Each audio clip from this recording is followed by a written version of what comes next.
I stood in the garden the morning after he said it. The roses I'd planted 30 years ago were still blooming, still faithful, still showing up every spring without fail. Unlike him. I regret marrying you. 5 words. 45 years of marriage reduced to 5 words delivered over cold pasta on a Tuesday night. He didn't even look at me when he said it. Just kept cutting his chicken, knife scraping against the plate like nails on a chalkboard. I didn't cry. I didn't scream. I didn't throw the wine glass I was holding, though God knows I wanted to. Instead, I set it down carefully, folded my napkin, and excused myself from the table. Because here's what Harold didn't know, couldn't know, as he sat there chewing and waiting for me to fall apart. I'd been preparing for this moment for 3 years. Have you ever been so underestimated that people forget you're even in the room? That's what it feels like to be invisible in your own life. If you've ever felt that way, stay with me to the end of this story. Because what happened 3 days later changed everything. Hi viewers, kindly tell us where you're watching from and what time it is. Warm welcome to the family. Enjoy the story. The morning sun hit my face as I touched the roses, their petals soft under my fingertips. 73 years old, and I could still remember being 19, standing at an altar in a dress my mother made by hand, promising forever to a man who promised the same. Back then, forever sounded like a dream. Now it sounded like a sentence. Harold was still asleep inside. He'd sleep until 10, like he always did on Wednesdays. Then he'd shuffle to the kitchen expecting coffee already made, breakfast already warm, newspaper already laid out at his spot. 45 years of the same routine. 45 years of me making sure his world ran smooth while mine fell apart in silence. But not today. Today was different because yesterday changed everything. Not just because of what he said. Though those words were gasoline on a fire that had been smoldering for decades. No, yesterday changed everything because of what I'd overheard 3 hours before dinner. I was in the hallway outside the study. Harold was on the phone with our daughter Clarabelle. He didn't know I was there. He never knew when I was there anymore. Invisible, remember? Just a few more years, Clarabelle, he'd said, voice low but not low enough. Your mother's getting older. The house, the accounts, everything, it'll all be ours soon enough. You and Eldrick won't have to worry about money ever again. My hand had frozen on the doorknob. Our daughter. The girl I'd carried for 9 months, nursed through colic, walked to school every single day because she was afraid of the bus. That daughter. What about Mom? I heard Clarabelle ask. Not concern in her voice. Calculation. What about her? Harold laughed. Actually laughed. She's taken care of. She'll have enough. But the real assets? Those stay in the family. Our family. Our family. As if I wasn't part of it. As if 30 years of my careful investments, my secret savings, my grandmother's inheritance that I'd never touched, as if none of that made me family. I'd stepped away from that door quietly. Walked to the kitchen. Started making dinner like nothing happened. Because that's what I'd been doing for 45 years, acting like nothing happened while everything happened. The chicken. The pasta. Setting his place at the table. Pouring his wine. Playing my role in a marriage that died somewhere between our silver anniversary and the night I found the hotel receipt in his jacket pocket 12 years ago. The receipt I never mentioned. The affair I never confronted. The betrayal I simply folded up and filed away in my heart alongside all the other betrayals that had piled up like unpaid bills. And then, over dinner, he delivered the final blow. I regret marrying you. I touched the roses again, their thorns sharp against my palm. Funny how the most beautiful things know how to protect themselves. Took me 73 years to learn that lesson. My phone buzzed in my pocket. A text from my lawyer. Everything was ready. The paperwork had been filed. The accounts had been moved. The house, this house that Harold thought was his castle, had been transferred exactly as I'd instructed. 3 days. That's all I was giving him. 3 more days of sleeping until 10, of coffee already made, of life as he knew it. Because on day 4, Harold was going to wake up and discover that the woman he took for granted for 45 years wasn't weak. She wasn't broken. She wasn't defeated by 5 cruel words delivered over cold pasta. She was awake. Finally, terribly, completely awake. I walked back toward the house, leaving the roses behind. The morning air smelled like rain coming. A storm brewing on the horizon, dark clouds rolling in from the east. Harold thought those words would break me. He thought after 45 years of me bending, I'd finally snap and crumble into pieces he could sweep aside. He had no idea I'd spent the last 3 years becoming unbreakable. And he was about to learn exactly what happens when a woman who's been silent for decades finally decides to speak, not with words, but with action so loud it would echo through the rest of his miserable life. 3 days. The countdown had started the moment he said those 5 words. The countdown to the morning he'd wake up and realize that regret works both ways.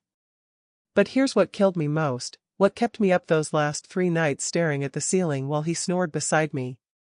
It wasn't just losing him. People fall out of love. Marriages end.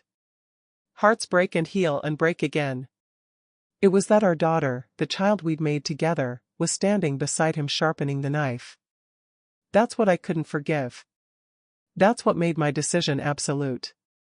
The house was quiet when I stepped inside. Too quiet. The kind of quiet that comes before everything changes forever. 19 years old. That's how young I was when I said yes to forever. The dress had seed pearls my mother sewed on by hand, each one taking her 20 minutes. She started in January for a June wedding. I can still see her sitting by the window with her needle and thread, squinting in the lamplight, fingers working magic because she wanted me to feel like a princess. Harold looked like a movie star that day. Dark hair slicked back, shoulders broad in his father's suit that had been tailored to fit him perfect. When he smiled at me walking down that aisle at St. Mary's Church, I thought my heart would burst right through all those seed pearls. "I'll love you until the day I die," he whispered when the preacher said we could kiss. And I believed him. God help me, I believed every word. We honeymooned in a cabin by Lake Michigan that his uncle let us borrow. No electricity, no running water, just us and a wood stove and a bed that creaked every time we moved. We didn't care. We were young and stupid and so in love we thought love was enough. Harold worked at his father's hardware store back then. I worked at the diner on Main Street, the one that's now a Starbucks. We'd meet for lunch on Thursdays, split a tuna melt and chocolate shake, and talk about the house we'd buy someday. The kids we'd have. The life we'd build together. 3 kids, Harold said, holding my hand across the table. 2 boys and a girl. The boys can help me run the store, and the girl, she'll be just like you. Beautiful and kind and perfect. We only ever had Clarabelle. Took us 7 years to conceive her. 7 years of trying, of crying when my period came every month, of doctors telling us it might never happen. When I finally got pregnant, Harold threw me a surprise party with everyone we knew. He got down on his knees in front of all those people and thanked God for giving us this miracle. That's the man I married. The man who threw parties and got on his knees and looked at me like I hung the moon. I don't know exactly when he stopped looking at me that way. It wasn't sudden. It was slow, like ice forming on a pond. You don't notice it happening until one day you step out and the whole surface is frozen solid. Maybe it started when his father died and he took over the hardware store completely. Suddenly he was working 60-hour weeks, coming home exhausted, barely saying 2 words before falling asleep in his chair. Building our future, he'd say when I complained about never seeing him. Or maybe it started when Clarabelle turned 10 and didn't need me hovering anymore. When my days became cleaning a house that was always clean, cooking meals for a family that barely sat down together, waiting for a husband who was always 5 minutes from walking out the door again. I tried. Lord knows I tried. I'd make his favorite pot roast. Wear the nightgown he'd bought me for our anniversary. Suggest we take a trip, just the two of us, like the old days. Not now, Maggie, became his favorite phrase. Not now, I'm busy. Not now, I'm tired. Not now, we can't afford it. But we could afford the new truck he bought without asking me. We could afford the golf club membership. We could afford plenty of things, just none of the things that included me. Our 20th anniversary, I planned something special. Made reservations at the fancy restaurant 2 towns over, the one where you needed a reservation 3 months in advance. Bought a new dress, got my hair done at the salon, put on the perfume he'd once said made him crazy. He forgot. Didn't remember until he walked in at 9 p.m. and saw me still sitting at the kitchen table in that dress, cold dinner in front of me, mascara streaked down my face. Oh hell, Maggie. Was that tonight? He ran his hand through his hair. We had inventory at the store. I completely forgot. He didn't apologize. Didn't suggest we go out the next night instead. Just grabbed a beer from the fridge, kissed the top of my head like I was his sister, and turned on the TV. That's when I should have known. That's when I should have packed a bag and left. But I didn't. Because I still believed in the man who'd gotten on his knees at that party. The man who'd promised me forever in a cabin with no electricity. I kept believing for 25 more years. Kept waiting for him to come back. Kept thinking if I was patient enough, good enough, quiet enough, he'd remember why he married me. Back then, I thought forever meant love. I didn't know forever could also mean silence. The kind of silence that fills a house like poison gas, slow and invisible, until you're choking on it and can't remember what clean air tastes like. The cracks started small. So small I told myself I was imagining them. Harold started coming home at 7 instead of 6. Then 8. Then 9. Paperwork, he'd say. You know how it is. I didn't know how it was. I just knew I was eating dinner alone more nights than not, watching TV shows by myself, going to bed in an empty room that got colder every year. He stopped touching me. Not all at once. First it was the goodbye kisses before work, those disappeared around year 22. Then the hello kisses when he got home. Then any kisses at all unless we were at church or someone was watching. I'd reach for his hand and he'd move it to scratch his nose. I'd lean in close on the couch and he'd suddenly remember he needed to check something in the garage. I'd suggest we go to bed early and he'd yawn and say he was too tired. Too tired. Always too tired for me, but never too tired for golf on Saturdays or poker with the guys on Fridays or helping his buddy Jim fix his deck on Sundays. Clarabelle noticed. She was 16, 17, old enough to see what was happening even if she didn't understand it. Why doesn't Dad ever talk to you anymore? She asked me once, watching her father scroll through his phone while I served dinner. He talks to me, honey. We just don't need to fill every silence with chatter. I smiled like it was fine. Like I wasn't dying inside every time he looked through me instead of at me. But the worst part wasn't the silence. The worst part was watching him light up for everyone else. The way he'd laugh with customers at the store, telling jokes and slapping backs like he was the mayor of Willowbrook. The way he'd call his sister every Sunday and talk for an hour about nothing. The way he'd spend 20 minutes discussing football with the checkout kid at the grocery store. He had words for everyone. Everyone except me. I started making excuses for him in my head. He's stressed about money. He's worried about the store. He's getting older and men get quiet when they age. I built an entire architecture of excuses, each one holding up the next, a house of cards I was terrified to blow on. Our 30th anniversary dinner, I didn't plan anything special. Learned my lesson from the 20th. We went to Applebee's. He ordered a steak. I ordered chicken. We ate in near silence except for him commenting on how they'd overcooked his meat. 30 years, I said, trying to sound light. Can you believe it? He chewed. Swallowed. Took a drink of water. Yeah. Long time. That was it. That was our celebration of 3 decades together. 4 words and overcooked steak. I excused myself to the bathroom and cried in the stall for 10 minutes. When I came back, he was on his phone, didn't even notice my red eyes. The thing about little cracks is they never stay little. They spread. They deepen. They branch out like tree roots undermining a foundation until one day the whole house collapses. I started noticing charges on our credit card I didn't recognize. Restaurants I'd never been to. A jewelry store purchase in December, I didn't get any jewelry that Christmas. Gas station charges in the next county over on days he said he was at the store. I didn't say anything. What would I say? Where were you on Tuesday? Who's the jewelry for? Why are you buying gas 40 miles away? I was too scared of the answers.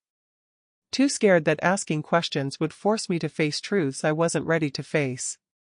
So I stayed quiet. I smiled. I cooked. I cleaned. I played the role of dutiful wife while my husband played the role of stranger who happened to live in my house. Clarabelle moved out after college, married Eldrick, settled 3 hours away. Come visit, she'd say. Both of you. But Harold was always too busy. Always had something at the store. So I'd drive alone, spend a weekend with my daughter, and drive back to an empty house where Harold barely noticed I'd been gone. How was your trip? He'd ask, eyes on the TV. Good. Clarabelle says hi. That's nice. And that was the extent of our connection. Surface-level pleasantries. Weather talk. Scheduling who'd pick up groceries. We were roommates with a marriage certificate. 35 years in, I stopped expecting him to change. Stopped hoping he'd wake up one morning and remember me. Stopped waiting for the man I married to come back, because I finally understood he wasn't coming back. That man was gone. Maybe he'd never existed at all. Maybe I'd just been too young and too in love to see what was really there. Harold started taking trips. Hardware conventions, he said. Dallas. Atlanta. Phoenix. He'd be gone 3-4 days at a time. He'd come back tanned and relaxed, smelling like hotel soap and something else. Something sweet I couldn't place. I washed his clothes and found receipts in his pockets. Dinner for 2. Concert tickets. A room service bill that included champagne and chocolate-covered strawberries. Still, I said nothing. Because saying something meant everything would shatter. And I'd spent 35 years holding the pieces together. I didn't know how to let them fall. And just like that, the man who once held my hand at the altar began to let it go. Slowly. Inch by inch. Year by year. Until I was holding on to nothing but air and memory and the ghost of a promise made by 2 kids who didn't know that love wasn't enough. That love without respect, without attention, without basic human kindness, isn't love at all. It's just a word people say at altars before they know better. The anniversary that broke something inside me was number 42. I didn't plan anything. Didn't buy a card. Didn't make a special dinner. I'd learned my lesson by then, expectations only lead to disappointment, and I'd had enough disappointment to last 3 lifetimes. But I still hoped. God help me, even after 42 years of him pulling away, I still hoped he'd remember.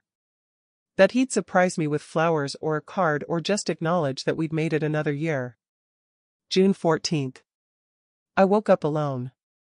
Harold's side of the bed was already cold, which meant he'd been up for hours. I found him in the garage, tinkering with something on his workbench. Morning, I said. Morning. He didn't look up. I waited. Counted to 10 in my head. 20. 30. He just kept working, screwdriver in hand, totally absorbed in whatever he was fixing. I'm going to the store, I finally said. Need anything? Nope. I left. Came back 2 hours later with groceries. Put them away. Made lunch. He ate it standing at the counter, still didn't say anything. I watched him, this man I'd spent my entire adult life with, and realized he had no idea what day it was. Dinner time came. I made pork chops, his favorite. Set the table nice. Lit a candle. "What's the occasion?" he asked, sitting down. My heart cracked a little more. "Nothing special. Just wanted to make things nice." We ate. He complimented the food. Asked if I'd recorded his show. Mentioned he might go fishing with Jim on Saturday. Normal conversation. Roommate conversation. Not anniversary conversation. 8 p.m., I couldn't take it anymore. "Do you know what today is?" He looked confused. "Wednesday? June 14th. I watched his face. Watched for any flicker of recognition. Any sign that somewhere in his brain, our anniversary still mattered. Nothing. His expression stayed blank. "Our anniversary," I said quietly. 42 years today." His eyes widened slightly. "Oh. Right. Sorry, Maggie. It completely slipped my mind." He stood up, kissed my forehead like I was his grandmother. "Happy anniversary." Then he went to watch TV. I sat at that table for an hour, candle burning down, cold pork chops congealing on my plate. And something inside me, something that had been bending and bending for decades, finally snapped. Not broke. Snapped. Like a tree branch that's been weighted down too long suddenly breaking free and whipping back up. I went to the bedroom. Opened his closet. Started going through his suit pockets. I don't know what I was looking for. Maybe proof. Maybe permission. Maybe just confirmation that I wasn't crazy for feeling like I was losing my mind. I found it in his gray suit. The one he'd worn to Atlanta last month for the convention. A hotel receipt. The Ritz-Carlton. Room service for two. A bottle of wine I recognized, the expensive kind he always said we couldn't afford. And another charge. The spa. Couples massage. My hand shook holding that piece of paper. Not because I was surprised. I'd known for years, hadn't I? All those unexplained charges, those trips, that distance. I'd known. But knowing and seeing proof are different things. Knowing lets you make excuses, build stories, explain away the obvious. Proof doesn't let you hide anymore. I should have confronted him right then. Should have marched into that living room, thrown the receipt in his face, demanded answers. Demanded respect. Demanded he look at me like I was a human being and not furniture. But I didn't. I folded that receipt carefully. Creased it along the existing fold lines. Tucked it back exactly where I found it. Hung the suit back up. Closed the closet door. Then I went to the bathroom, ran a bath, and sat in the water until it went cold, thinking about the girl in the seed pearl dress who thought love was enough. The girl who believed in forever. That night, lying next to Harold while he snored, he'd always been a snorer, but now it sounded like a chainsaw, I made a decision. Not a big dramatic one. Just a quiet knowing that settled in my bones like winter cold. I wasn't leaving him.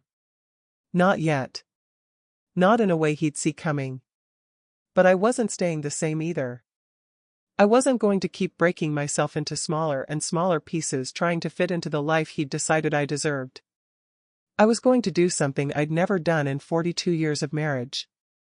I was going to put myself first. The next morning, I called my friend Susan.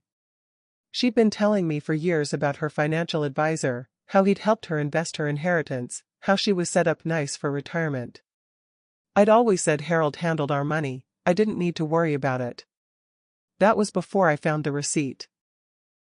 Before I realized that Harold handling our money meant I had no idea what we actually had.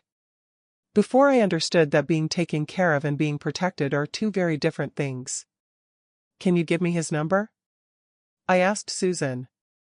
Of course. It's about time you took control of your own finances. I met with him that week. Learned about our accounts, the ones Harold thought I didn't know about. Learned about my inheritance from my grandmother that had been sitting in bonds for 30 years. Learned about something called compound interest and retirement planning and asset protection. Most importantly, I learned that I wasn't helpless. Wasn't dependent. Wasn't trapped. I had options. I just hadn't known they existed. I didn't scream. I didn't throw the wine glass. I didn't rage or cry or fall apart like he probably expected I would if I ever found out the truth. I folded that hotel receipt. And I folded my heart with it. Tucked both away somewhere safe where they couldn't hurt me anymore. Because the woman who'd spent 42 years being quiet, being good, being grateful for scraps of attention from a man who couldn't even remember their anniversary, that woman was done. She was learning how to stop bending. How to snap back. How to stand up straight for the first time in decades. And Harold had no idea a storm was coming. While Harold was building walls between us, I was building something else entirely. Something he'd never see coming because he'd stopped looking at me years ago. The financial advisor's name was Robert Chen. Nice man, early 60s, patient with my questions. That first meeting, I felt stupid asking about things I should have understood decades ago. Stocks. Bonds. IRAs. 401ks, words Harold used but never explained, like they were secret languages wives weren't supposed to speak. Mrs. Williams, Robert said gently, it's never too late to learn.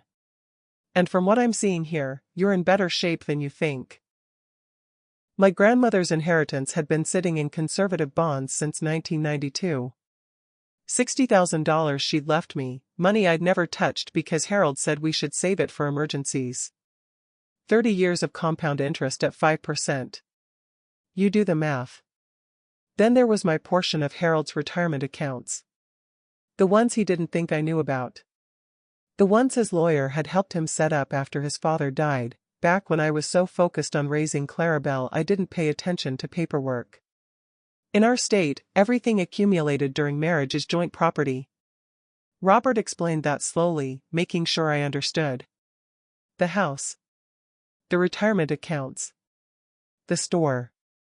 Even the truck Harold bought without asking me, half of that was legally mine too. But I don't want half, I told Robert. I want what's fair. He smiled.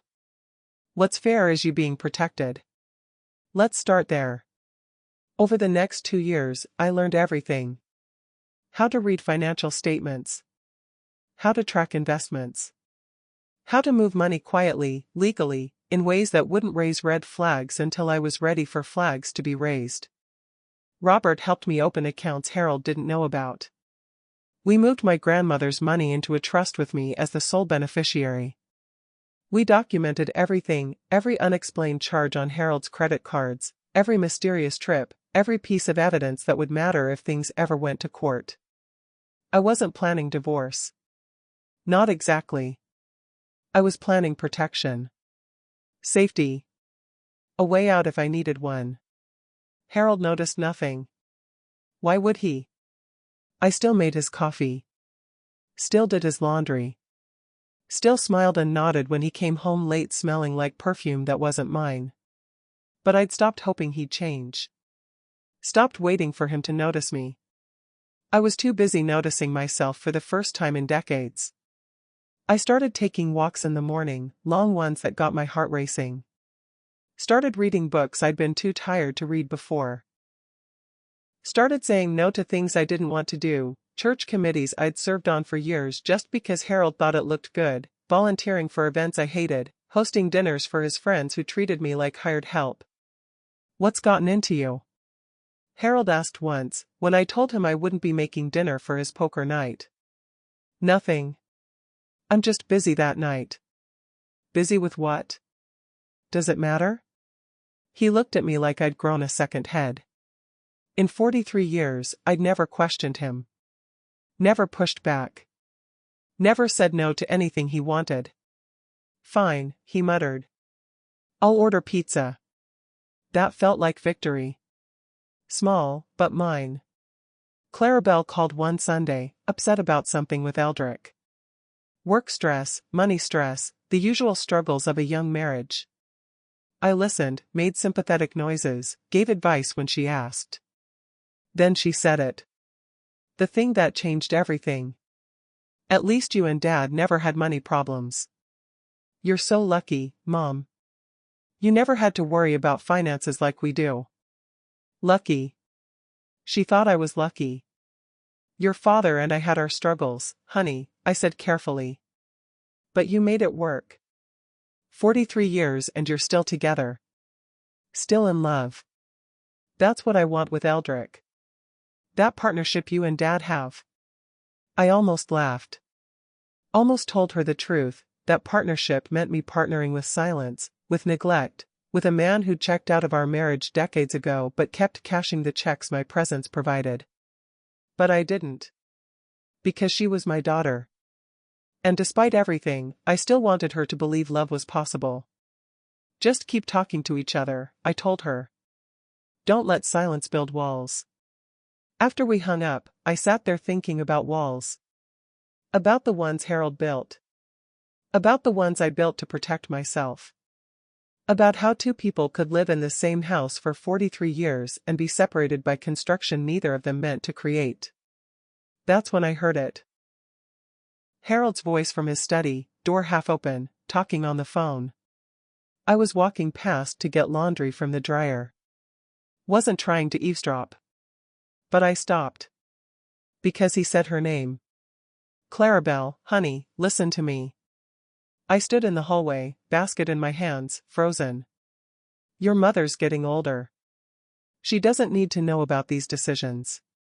The business, the house, the accounts, I'm handling it all. When I'm gone, everything will be set up exactly right. You and Eldrick won't have to worry. Silence while Clarabelle talked. Then Harold laughed. What about her? She'll be taken care of, don't worry. But the real assets? Those stay in the family. Our family. She'll have enough for her needs. But the store, the property, the investments, those are for you. My hands tightened on the laundry basket. I know. Your mother can be sensitive. That's why we're not discussing this with her. No point upsetting her with details she doesn't need to understand. This is between you and me, okay? Father and daughter. We're protecting what's ours. What's ours? Like I hadn't spent 43 years helping build it. Like my grandmother's inheritance wasn't sitting in accounts he thought he controlled. Like I was just some live-in maid who'd get a severance package when the company downsized. I walked away before I heard more. Went to the bedroom. Closed the door. Set the laundry basket down carefully because my hands were shaking and I didn't trust myself not to throw it. They were planning my future. My husband and my daughter. Planning what would happen to me like I was a problem to be solved, an obligation to be handled. Not a person. Not a partner. Not a mother who'd sacrificed everything. Just an inconvenience with a pulse. That's when I called Robert Chin back. I need to move faster, I told him. Everything we talked about, I need it done now. Is everything okay, Mrs. Williams? No. But it will be. What would you do if your loyalty was ignored for decades? If the people you loved most treated you like you were disposable? Comment below, because I want to know if I'm the only one who stayed quiet too long. While Harold thought he was building walls, I was building an exit. While he thought I was weak and ignorant and easy to push aside, I was becoming the strongest version of myself I'd ever been. And the beautiful part? He still had no idea. Still saw me as Maggie who made his coffee. Maggie who did his laundry. Maggie who'd swallow anything he fed her and smile while choking it down. He didn't see that Maggie was gone. That she'd been replaced by someone who remembered how to fight. How to protect herself.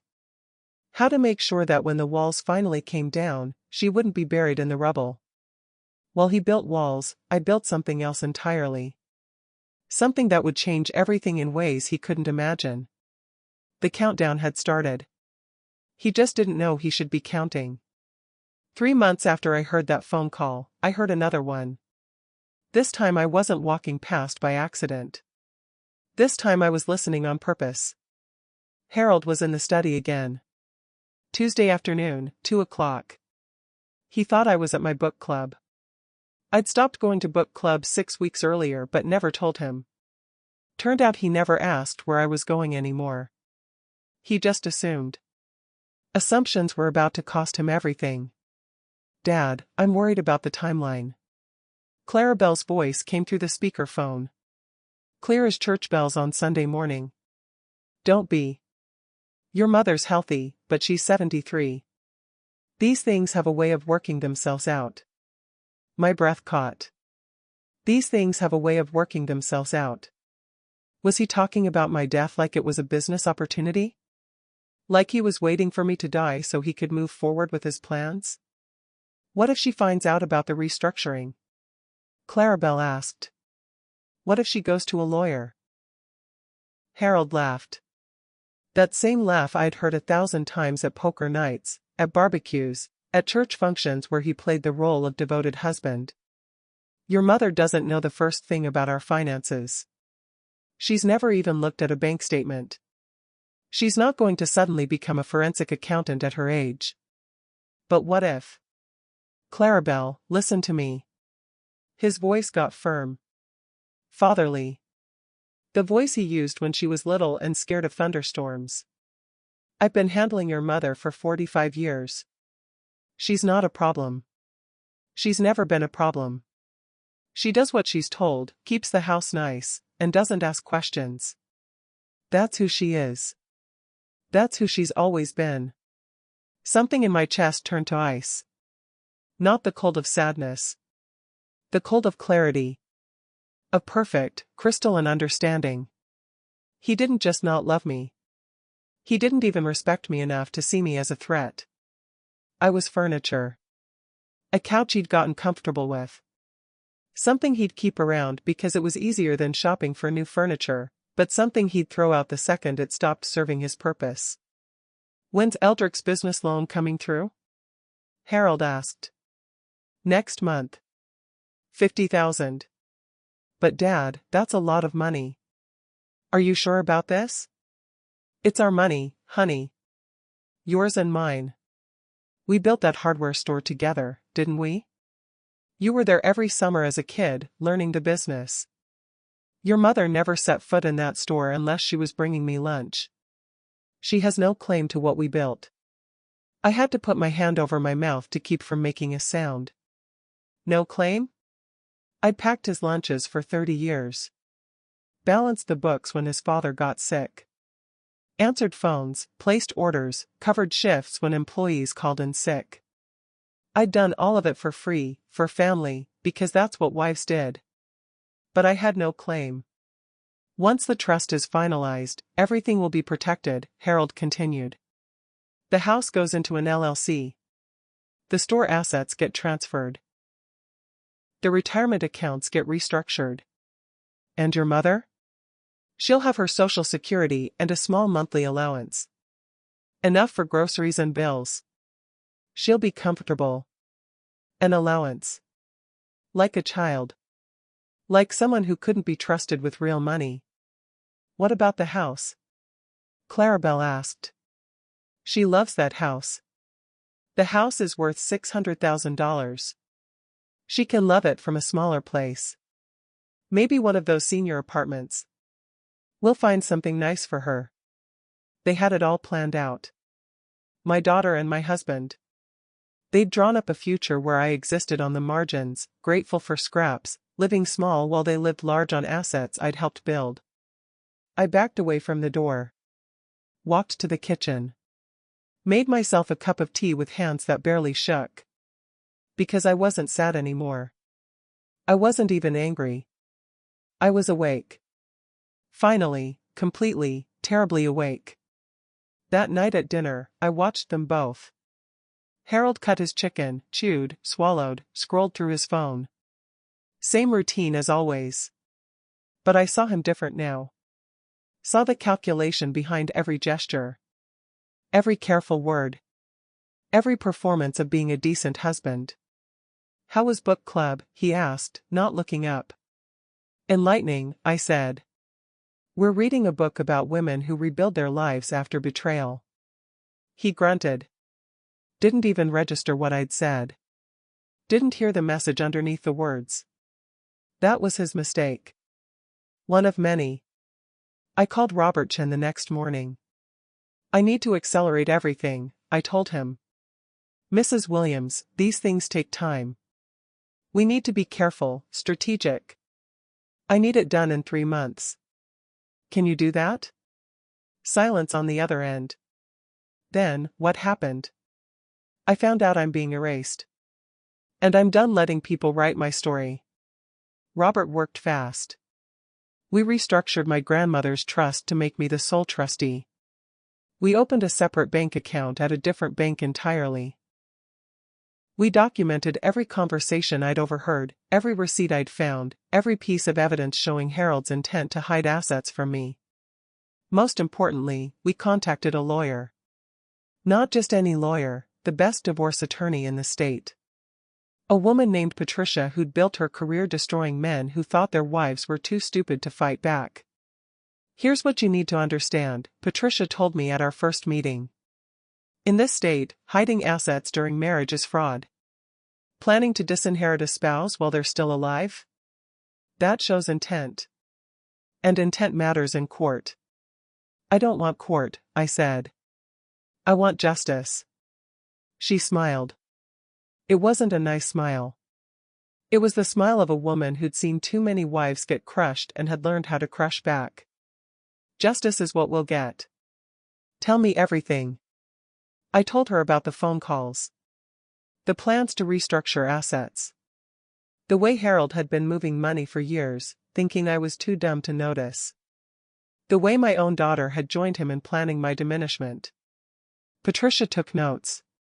Asked questions. Built a case that would hit like a bomb. The daughter's involvement complicates things, she said. But it also strengthens your position. This isn't just a husband hiding assets. This is conspiracy to defraud. Family betrayal on multiple levels. What can I get? I asked. Everything, she said simply. Or close enough to everything that it'll hurt. I spent my life giving. Gave my youth, my time, my energy, my dreams. Gave up career opportunities to support his business. Gave up friendships because he didn't like my friends. Gave up pieces of myself so small I didn't notice until one day I looked in the mirror and saw a stranger. That night, I decided to stop giving. Decided to start taking back what was mine. The house. The money. The future they'd planned without me. I was taking all of it. And they had no idea the earthquake was coming. No idea that the quiet woman who made coffee and folded laundry had spent 3 years building a case that would bury them both. Harold thought I was furniture. Clarabelle thought I was a problem to be managed. Both of them thought I'd die grateful for whatever scraps they decided to throw me. They were about to learn that underestimating someone for 45 years doesn't make them weak. It makes them dangerous. Tuesday night. The night everything ended and everything began. Harold came home at 7:30, late as usual. I'd made pasta, the same recipe I'd been making for 45 years. Nothing special. Just dinner. We sat down. He served himself without asking if I wanted some first. Old habit. One of 1,000 little disrespects so routine I'd stopped noticing them decades ago. Store was busy today, he said, twirling his fork. Had to reorder the premium paint line. Selling like crazy. That's good, I said. My voice sounded normal. Calm. Like my heart wasn't hammering against my ribs. Jim's thinking about retiring. Might sell me his boat. He cut a piece of chicken. Been wanting a fishing boat for years. A fishing boat. $10,000 minimum. Money he'd spend without consulting me, same as the truck, the golf clubs, every other thing he'd decided we needed. Not we. He needed. I was just along for the ride. I watched him chew. Watched him reach for his water glass. Watched him exist in my space like he owned it. Like he'd always owned it. Like ownership was his birthright and my acceptance was guaranteed. I regret marrying you. The words came out of his mouth so casually. Like he was commenting on the weather. Like he was saying pass the salt or nice day outside. My fork stopped halfway to my mouth. He didn't even look at me. Just kept cutting his chicken, knife scraping against the plate in that way that had always made my teeth hurt. What? I whispered. I said I regret marrying you. He looked up then. Met my eyes for the first time in months. I've been thinking about it lately. All these years. Could have married someone else. Someone more ambitious. Someone who wanted more out of life than book clubs and gardening. The room tilted. I gripped the edge of the table. Someone who actually contributed something, he continued. Built something. Instead he waved his fork at me. This. 45 years of this. This. I was this. Not Maggie. Not your wife. This. I should have cried. Should have screamed. Should have thrown my plate at his head and watched it shatter against the wall behind him. Instead, I set my fork down carefully. Folded my napkin. Placed it next to my plate with the edges lined up perfect. Excuse me, I said. I stood up. Walked to the bedroom. Closed the door. Sat on the edge of the bed. And I smiled. Because those 5 words, I regret marrying you, weren't a weapon. They were a gift. They were permission. They were the final piece of evidence I needed to walk away with my head high and my conscience clear. For 45 years, I'd wondered if I was being too sensitive. Too demanding. Too needy for wanting my husband to act like he loved me. I'd made excuses for his coldness, his distance, his contempt. But you can't make excuses for I regret marrying you. Those words are clear. Final. A door slamming shut so hard the whole house shakes. I picked up my phone.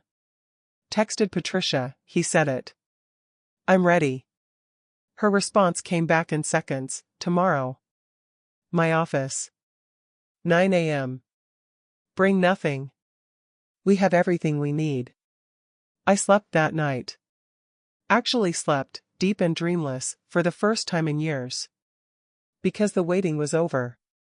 The pretending was done. The performance of being a grateful wife in a loveless marriage had reached its final curtain call. Those 5 words didn't end me. They woke me up. Fully. Completely. With a clarity that comes from having nothing left to lose. Morning came. Harold was still asleep. I got up, got dressed, made coffee. Put his cup on the counter where he'd find it. One last time. One last performance of the role I'd played for 45 years. Then I drove to Patricia's office. Ready? She asked, file spread across her desk. I've been ready for 3 years, I said. Let's finish this. We spent 4 hours going over everything. Every document. Every strategy. Every possible move Harold might make and our countermove. Patricia was thorough. Brilliant. Ruthless in the way only someone who's seen too many women destroyed can be ruthless. The paperwork is filed, she told me. The accounts are frozen. The house is protected under marital asset laws. By the time he gets home tonight, the locks will be changed and he'll have notice of proceedings. What about Clarabelle? Patricia's expression hardened. She's an adult. She made her choice. But legally, since she conspired with him to hide assets from you, she's exposed herself to liability. The $50,000 he was planning to give her and Eldrick? That's marital property. She could be forced to return it. I thought about my daughter. The baby I'd nursed. The girl I'd raised. The woman who'd stood beside her father planning my erasure.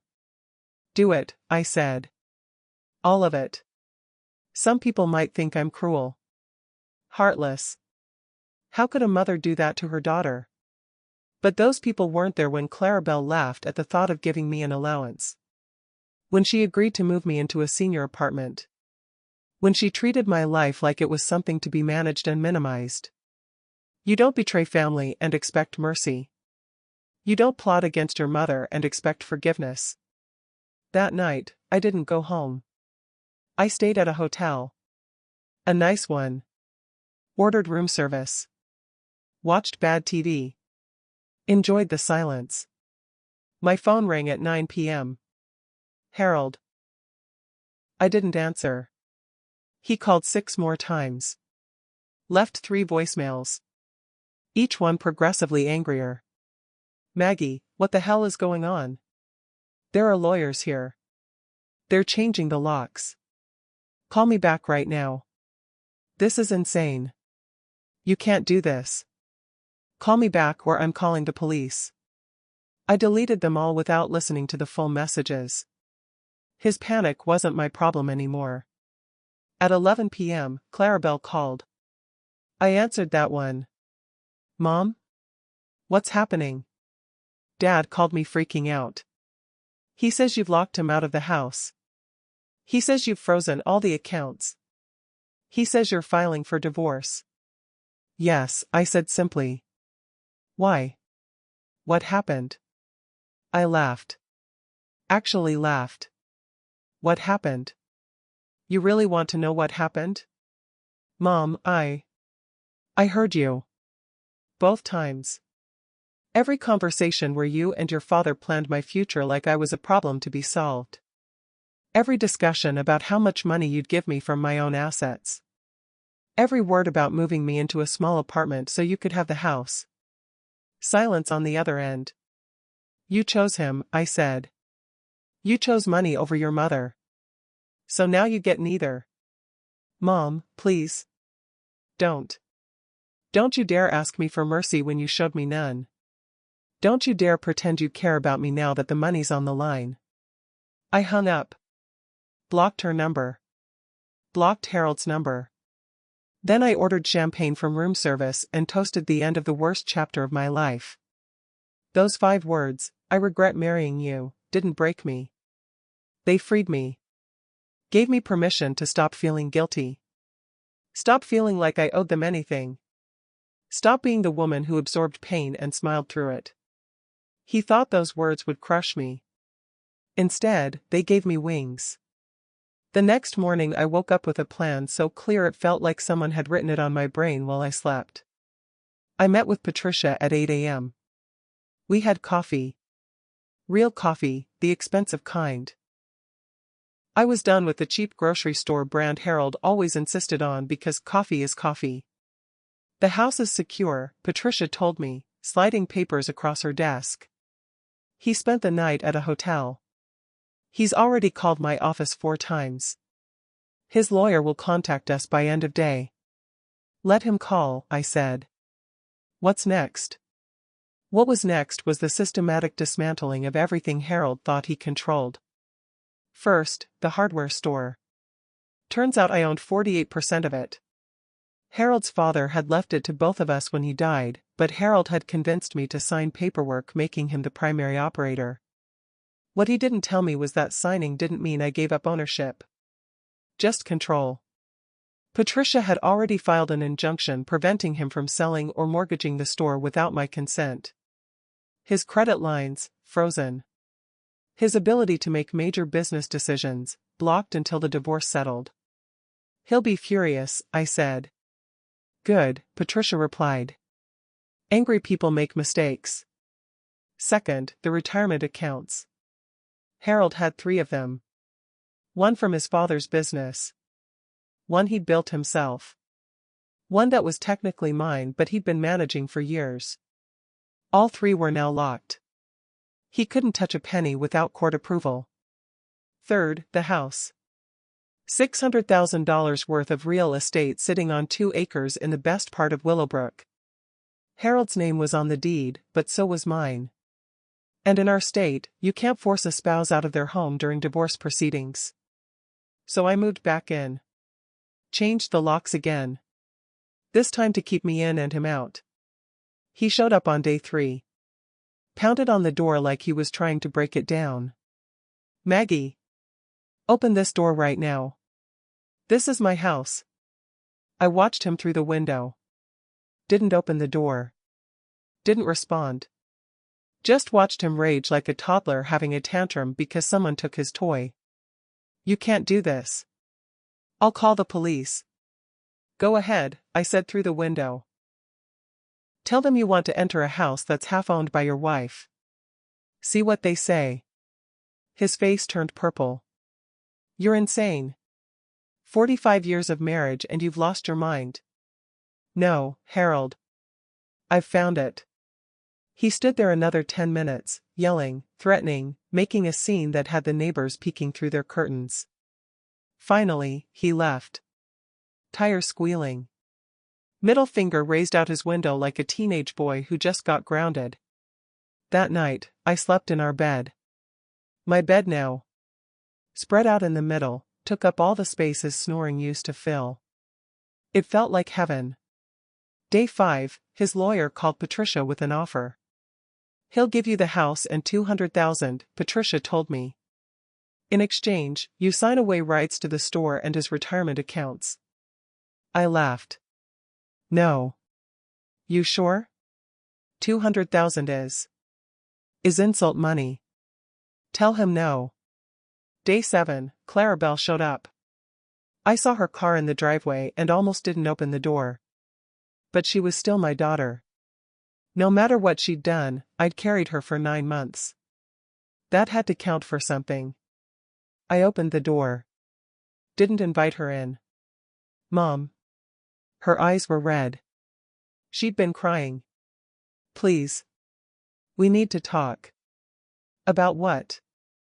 About how you and your father planned to give me an allowance from my own money? About how you thought I was too stupid to understand finances? I'm sorry. I was wrong. Dad convinced me. Dad convinced you nothing.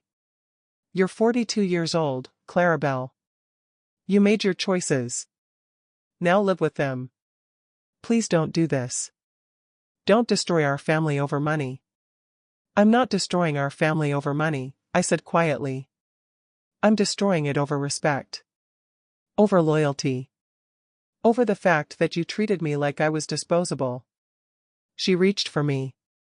I stepped back. Everything you thought you'd inherit? Gone. I'm leaving it all to charity. The women's shelter, the literacy program, the food bank. Every penny that would have gone to you is going to help people who actually need it. Her face went white. You can't. I can. I have. The paperwork's filed. Even if I die tomorrow, you get nothing. Neither does your father. Neither does Eldrick. You bet on me dying grateful and stupid. You lost. I closed the door. Locked it. Heard her crying on the porch but didn't open it again. That night, I called Robert Chen. The charitable trust is established? I asked. Established and funded. $3 million. Every asset that's clearly yours, your inheritance, your portion of the joint accounts, everything we can legally separate from marital property. It's all going to charity upon your death or as you designate. $3 million. I'd had no idea I was worth that much.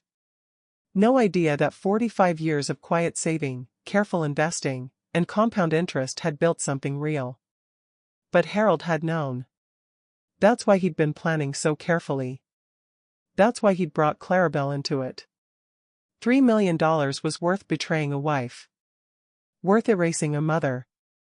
Except I wasn't erased. I was awake. And I was making sure that every person who'd counted on my silence paid for that mistake. He thought I was weak. He was about to learn I was the storm. The flood. The earthquake that levels everything in its path and doesn't apologize. If you're still here, make sure to subscribe, because what comes next proves that patience isn't weakness. It's strategy.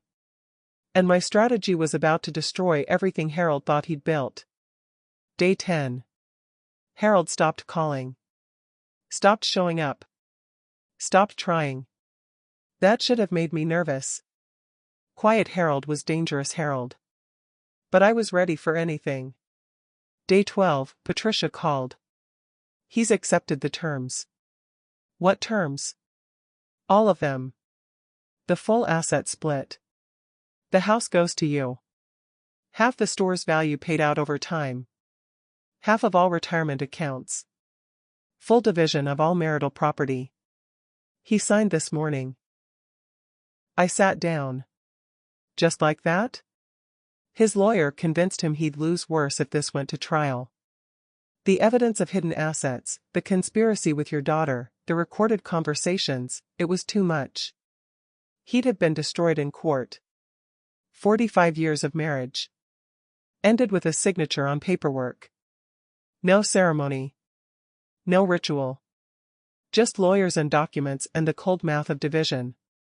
The house was mine by day 15. Harold came by with a moving truck, took his clothes, his tools, his fishing equipment. Didn't say a word to me. Didn't look at me. Just loaded boxes like I was invisible. Same as he'd been treating me for decades. At least now it was honest. He left his wedding ring on the kitchen counter. I picked it up, this band of gold he'd worn for 45 years, and felt nothing. No sadness. No regret. Just relief that the performance was finally over. I threw it in the garbage disposal. Turned it on. Listened to it grind up. 45 years of fake promises reduced to metal dust. Clarabelle stopped by one more time. I watched her from the window.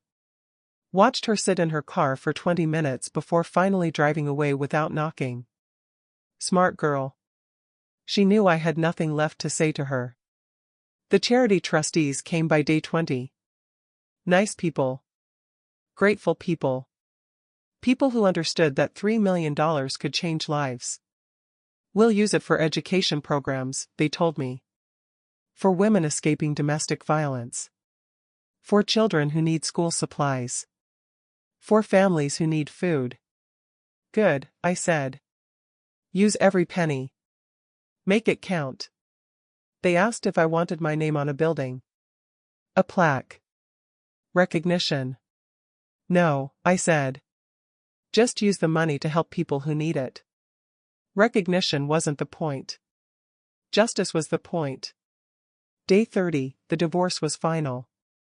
I was officially single for the first time since I was 19 years old. 54 years later, I was free. I stood in my garden now, not ours, and looked at the roses. They were blooming heavy that year. Deep red. The color of wine and blood and new beginnings. Harold was living in a 2-bedroom apartment across town. Working at the hardware store he no longer fully owned, paying me monthly from the profits, watching his retirement accounts shrink as half got transferred to my name. Clarabelle wasn't speaking to him either. Turns out betraying your wife makes your daughter wonder if you'd betray her too. Turns out conspiracy has consequences even within families. Eldrick's business loan fell through. $50,000 they'd been counting on, gone. Harold couldn't give it without violating the divorce agreement. They'd have to make it on their own, like everyone else. I heard through friends that Harold aged 10 years and 3 months. Gray hair. Weight loss. That beaten-down look of a man who'd finally faced consequences. Part of me, a very small part, felt bad for him. 45 years together leaves marks. Creates connections that don't dissolve just because lawyers say they should. But mostly, I felt free. Free to wake up when I wanted. Eat what I wanted. Watch TV shows he'd have complained about. Take trips he'd have said we couldn't afford. Live in a house that was finally mine, filled with silence that was peace instead of punishment. I joined a hiking group. Made new friends. Started painting, something I'd loved as a girl but gave up because Harold said it was a waste of time and money. Turns out I was pretty good. My instructor said I had an eye for color, for composition. Said I could sell my work if I wanted. I didn't want to sell it. I wanted to create it. Wanted to fill my walls with proof that 73 wasn't too old to start over. That endings could be beginnings if you were brave enough to walk through the fire. Susan called one day, my friend who'd first told me about financial advisors. I heard about the divorce, she said. Are you okay? I'm better than okay, I told her. I'm alive. And I was. For the first time in decades, I was actually living instead of just existing. Everything Harold took for granted was gone, not because I died, but because I finally lived. Finally chose myself. Finally understood that loyalty to someone who doesn't respect you isn't loyalty. It's self-destruction. I sold my wedding dress. The one with seed pearls my mother sewed by hand. Sold it to a vintage shop for $200. Some young girl would wear it, believe in forever the way I once did. I hoped her forever would be real. Hoped she'd choose better than I did. Hoped she'd know her worth before 45 years of marriage taught her the hard way. But if she didn't, I hoped she'd remember it's never too late. That 73 or 83 or 93, you can still choose yourself. Still walk away. Still rebuild. Harold sent one letter. I found it in the mailbox 6 weeks after the divorce finalized. I'm sorry, it said. I didn't mean those words. I was angry. Stressed. I never really regretted marrying you. I read it twice. Then I burned it in the fireplace. Watched the paper curl and blacken and turn to ash. Too late for apologies. Too late for fake remorse written by a lawyer trying to salvage something unsalvageable. He'd shown me who he was. For 45 years, he'd shown me. And I'd finally believed him. 1 year later, I stood in my garden cutting roses for the kitchen table. The house behind me was mine. Paid off, beautiful, filled with art I'd painted and furniture I'd chosen and silence that sang instead of screamed. My phone rang. Unknown number. I almost didn't answer. Mrs. Williams? This is Fairview Community Hospital. Your husband, ex-husband, Harold Williams has been admitted. He's asking for you. My hand tightened on the phone. What happened? Heart attack. He's stable, but he's requesting family. Family. That word again. I thanked them. Hung up. Stood there with roses in one hand, phone in the other, thinking about the man I'd spent 45 years with. The man who'd said he regretted marrying me. The man who'd planned to erase me. Part of me wanted to go. Wanted to be the bigger person. Wanted to prove I wasn't cruel, wasn't heartless, wasn't everything he'd probably told people I was. But I didn't go. Because showing up would send a message that betrayal can be forgiven if you just wait long enough. That cruelty has no real consequences if you get sick or old or sad. I wasn't his family anymore. I was a stranger he'd lived with. A woman he'd taken for granted until I stopped allowing it. He had a daughter who'd conspired with him. Let her sit by his bedside. Let her face what loyalty to the wrong person costs. I put the roses in a vase. Made myself tea. Sat on my porch watching the sun set over property that was fully mine. Harold survived the heart attack. I heard through mutual friends. Heard he was living with Clarabelle now, in her spare room, dependent on her for rides to doctor's appointments and help with daily tasks. The irony was perfect. He'd planned for me to be dependent on them. Now he was dependent on a daughter who resented every minute of it. Karma isn't revenge. It's just math. What you put out comes back. Sometimes it takes 45 years, but it comes back. Clarabelle called once. I let it go to voicemail. Mom. Dad's sick. He needs help. I can't do this alone. I know you're angry, but he's still your husband. Ex-husband. And no, he wasn't my problem anymore. I deleted the message. People in town talked. Said I was cold. Heartless. How could a woman abandon her husband when he was sick? How could a mother turn her back on her own daughter? Those people didn't know. Didn't hear the conversations I'd heard. Didn't see the receipts I'd found. Didn't live 45 years being invisible.